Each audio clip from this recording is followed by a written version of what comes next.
Welcome to my YouTube channel CTET academy by Ramu sir. चलिए आज हम लोग संस्कृत के पैरा का क्वेश्चन देखते हैं।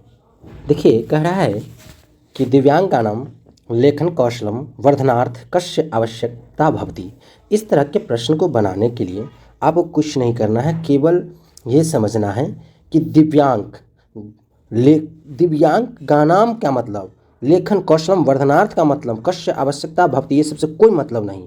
आपको ये समझना है सिर्फ दिव्यांग संस्कृत में लिखा हुआ है, क्या उससे मतलब नहीं, हिंदी वर्ड से मतलब रखिए कि दिव्यांग का मतलब तो समझ रहे हैं, लेखन कौशल का मतलब तो समझ रहे हैं, बस उसके लिए क्या आवश्यक होता है तो आइए कहता है समीचीन शब्दवल्या प्रयोग। मतलब कहने का मतलब ये है कि दिव्यांग लेखन कौशल में समीचीन वर्ग का मतलब प्रयोग जो हो रहा है, इसके लिए इसका मतलब है कि लेखन कौशल को बढ़ाने के लिए समीचीन शब्दों के प्रयोग की आवश्यकता होती है, जिससे वे सरलता से लेखन एवं क्रिया संपन्न कर सकते हैं। तो यही हमारा आंसर हो जाएगा ए, समीचीन शब्दवल्या। ठीक है, इसके बाद अगला क्वेश्चन कर रहा है बहुभाषिकता। तो आइए हमको ये समझना है कि बहुभाषिकता का मतलब होता है बहुभाषिकता भाषा अधिगम एक महत्वपूर्ण साधनम। बहुभाषिकता भाषा को सीखने में एक महत्वपूर्ण साधन है, इसका मतलब ये होता है। तो बहुभाषिकता का आंसर हो जाएगा आपका ए हो जाएगा, बहुभाषिकता भाषा अधिगम एक महत्वपूर्ण संसाधनम।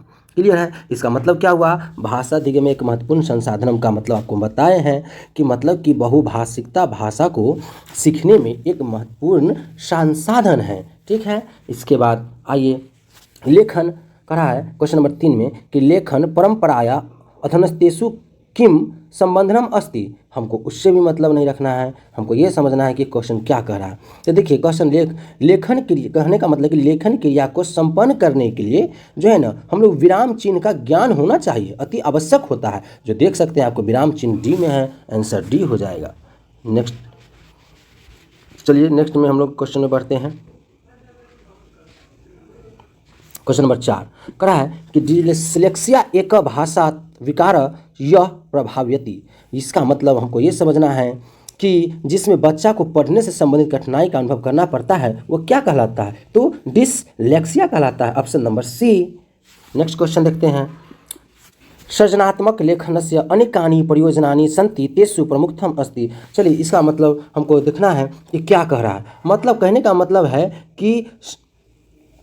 मतलब है कि सृजनात्मक लेखन का अनेक प्रयोजन हैं, उनमें प्रमुख है स्वव्यक्ति, क्योंकि अपनी अभिव्यक्ति सबसे महत्वपूर्ण होती है। तो आप देख सकते हैं स्वअभिव्यक्ति हमारा ऑप्शन नंबर डी में है, तो ऑप्शन डी हो गया हमारा आंसर। कहा मुक्त प्रश्न वाला प्रमुख विषयता वर्तते। ठीक है, तो क्वेश्चन देखें, इसमें देखिए इसमें क्या होगा, तो हमको समझना है कि कह क्या रहा है कि मुक्त प्रश्नों की प्रमुख विशेषता होती है कि विभिन्न प्रकार की विज्ञान पर उन्हें अवसर प्रदान किया जाए। इसमें भाषा की समझ के साथ साथ सूझबूझ की समझ का भी विकास होता है, जो ऑप्शन नंबर सी में है।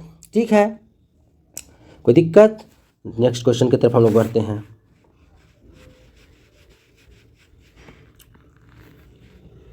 कह रहा है रचनात्मक कक्षायाम कविताया पाठन समय शिक्षक। चलिए इसमें देखते हैं, इसका मतलब ये कहने का मतलब ये हो रहा है कि रचनात्मक कक्षा में कविता पाठ के समय शिक्षक समूह में चर्चा करके कविता का जो अधिकरण है अपने अपने विचारों को व्यक्त करने के लिए प्रेरित करता है, जो कि आपको ऑप्शन नंबर डी में है कि समूह सुचर्चा कविताम अधिकृत्या है ना प्रधान छात्र निर्देशति। क्लियर। अब आइए क्वेश्चन नंबर हम लोग 8 देखते हैं। 8 नंबर क्वेश्चन क्या कह रहा है। क्वेश्चन नंबर कह रहा है कि 8 में कि भाषाया कौशल चतुष्टयम अतिरिच्य अधोलिखितेषु अपरम कौशलम किम अस्ति। चलिए मतलब कहने का मतलब कि भाषा की कौशल चतुरता चिंतन कौशल में है, चिंतन कौशल से ही व्यक्तित्व का बहुमुखी विकास होता है, जो ऑप्शन नंबर आपको देखने को सी में मिलेगा, चिंतन कौशलम। मतलब कि भाषा की कौशल चतुरता जो है चिंतन कौशल में होता है। ठीक है, तो ऐसा नंबर आपके ऑप्शन सी में है। चलिए क्वेश्चन नंबर 9 देखते हैं। भाषा विकास से अधोलिखितेषु कस्य महत्व सर्वाधिकम। मतलब कहने का मतलब है कि आप देख सकते हैं कि कह रहा है कि भाषा के विकास में सर्वाधिक महत्व है शिक्षार्थियों के बीच परस्पर भावों के आदान प्रदान का एक अधिकाधिक अवसर प्रदान करे, जो कि आपके ऑप्शन नंबर डी में दिखाई दे रहा है कि शिक्षार्थी में परस्पर भावदाना प्रदानस्य एक अधिकाधिकम अवसर प्रदानम। मतलब कि भाषा के विकास में सर्वाधिक महत्व होता है शिक्षार्थियों के बीच परस्पर भावों के आदान प्रदान का एक अधिक से अधिक अवसर प्रदान करना। क्वेश्चन नंबर हम लोग देखते हैं 10।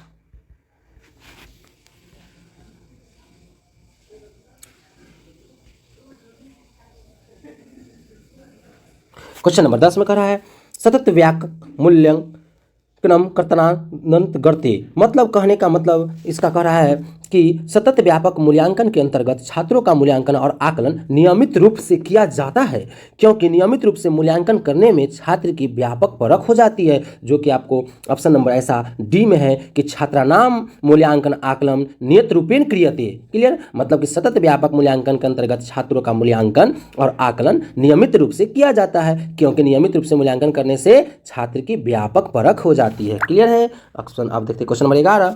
क्वेश्चन नंबर 11 कह रहा है कि भाषा शिक्षण कक्षायाम रचनावादस्य अर्थ भवति, मतलब क्वेश्चन आप देख लिए, इसमें कहने का मतलब इसका ये है कि भाषा शिक्षण कक्षायाम रचनावाद अर्थ छात्र प्रसंग, मतलब इसके कहने का अर्थ है कि भाषा शिक्षण की कक्षा में रचनावाद का छात्र अपने संबंधित विषय का अध्ययन, ज्ञान और वस्तु का प्रतिबिंब अपने अनुभव द्वारा और भाषा कौशल के द्वारा प्राप्त करता है, जो कि आपको ऑप्शन नंबर डी में दिखाई दे रहा है कि देखिए अध्ययन ज्ञानस्य वस्तूनाम प्रतिबिंब अनुभव द्वारा भाषा कौशलम च प्रत्युवन्ति, है ना, जो ऑप्शन नंबर डी में है।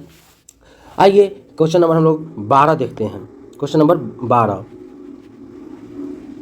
12 कह रहा है कि पाठ्य वस्तु समग्रता इतने निभृयाय अस्ति, मतलब इससे मतलब नहीं, हमको ये समझना है, कहने का मतलब ये है कि जो इसमें वाक्य के बीच में परस्पर जो संबंधता दिखाने के लिए सभी नाम पदों का प्रयोग है। पाठ्य पुस्तक की समग्रता का अभिप्राय है कि विभिन्न अनुच्छेद और वाक्यों के बीच में क्या होना चाहिए, परस्पर संबंध दिखाने के लिए होना चाहिए, जो कि ऐसा ऑप्शन नंबर आप सी में है कि विभिन्न अनुच्छेद वाक्यांशु परस्पर संबंधता धृतिषु सर्वेशा नाम पदानाम प्रयोग।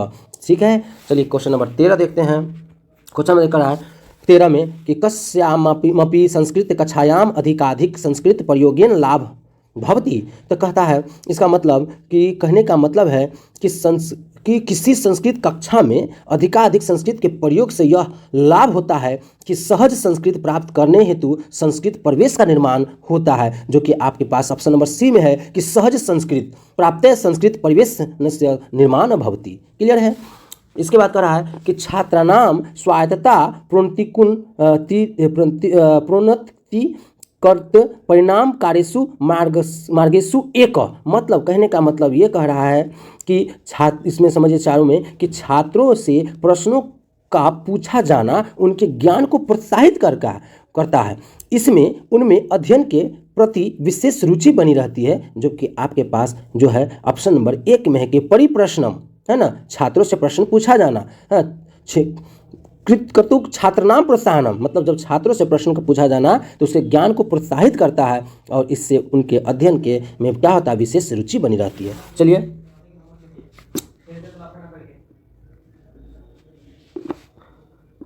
क्वेश्चन नंबर 14 हो गया। क्वेश्चन नंबर 15 भाषा अध्ययने आकलने च विभाग नाम, मतलब क्वेश्चन नंबर 15 में कह रहा है कि भाषा अध्ययने आकलने च विभाग नाम, मतलब कहने का मतलब ये है कि भाषा अध्ययन और आकलन के विभाग का नाम इस प्रकार है कि छात्राय कालिक कार्य संग्रह, मतलब तस्य प्रगति, छात्रों का समय अनुसार कार्यों का संग्रह तथा उसकी प्रगति को देखना चाहिए, जो कि आप गौर से देख सकते हैं कि ऐसा ऑप्शन नंबर सी में है कि छात्राय कालिक कार्य संग्रह यह तस्य प्रगति दर्श्यते, है ना, जो ऑप्शन सी में ऐसा आपको दिखाई दे रहा है। चलिए क्वेश्चन नंबर 16 देखते हैं क्या कर रहा है।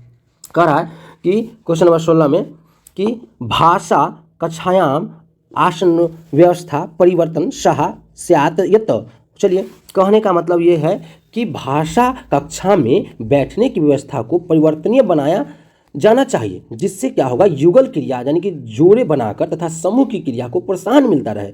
ऐसा आपको ऑप्शन नंबर डी में है कि युगल क्रिया और समूह क्रिया च प्रोत्साहिती, है ना युगल क्रिया, तो इस तरह से हम लोग पकड़ लेंगे। चलिए क्वेश्चन नंबर हम लोग नेक्स्ट देखते हैं 17 में कि आकलनस्य है ना निकष, मतलब कहने का मतलब है कि आकलन से निकष विद्यार्थियों सामर्थ्य के से तात्पर्य है कि आकलन निकालता है कि सामान्य ज्ञान से विद्यार्थियों के सामर्थ्य के आकलन किया जाता है, और ऐसा आपको ऑप्शन नंबर बी में दिखाई दिया कि विद्यार्थिनाम सामर्थ्यस्य सामान्य ज्ञानम, मतलब कि आकलन विद्यार्थियों के सामर्थ्य सामान्य ज्ञानम से तात्पर्य होता है कि आकलन निकलता है सामान्य ज्ञान से विद्यार्थियों के सामर्थ्य का आकलन किया जाता है। ठीक है, चलिए क्वेश्चन नंबर हम लोग 18 देखते हैं कह रहा है कि उपचारात्मक शिक्षणम इत्यनेन अभिप्राय अस्ति। ठीक है, कि आप देखिए इसमें कहने का मतलब इसका है कि उपचारात्मक शिक्षण का अभिप्राय है कि छात्र जिस अर्थ को समझने में असमर्थ है, छात्र जिस अर्थ को समझने में क्या है, असमर्थ है। क्लियर है? मतलब कि जिस अर्थ को छात्र समझ नहीं पाता है, ठीक है, तो उस असमर्थ को दूर करने का उपाय किया जाता है। अतः इस प्रकार के शिक्षण में छात्र के बहुमुखी प्रतिभा पर ध्यान दिया जाता है, जो कि आपका ऑप्शन नंबर बी में है कि छात्र किमर्थम अवगतम असमर्था आसमे दूर किंतु के उपयागा अर्थ्यता करनिया प्रयास।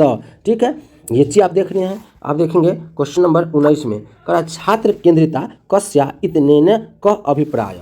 ठीक है, तो पहला कह रहा है कि इसका कि पहला ऑप्शन कि सक्रिय छात्र निश्चिष्ट अध्यापक अध्यापिका। ठीक है, अगला ऑप्शन देखने के लिए कह रहा है, अगला ऑप्शन हम लोग देखते हैं नेक्स्ट में। कह रहा है कि देखिएगा कि छात्र कक्षाया केंद्र उपसमन्ति उपविशन्ति अध्यापकस्य निर्देश केचन छात्र एवं अन्य छात्रां पठयन्ति विभिन्न गतिविधि छात्र पठन पाठन प्रक्रिया। मतलब कहने का मतलब कि छात्र केंद्रित कक्षा का अभिप्राय है कि विभिन्न गतिविधियों में छात्रों के पठन पाठन की प्रक्रिया होनी चाहिए, जो कि ऑप्शन नंबर आपका डी में है।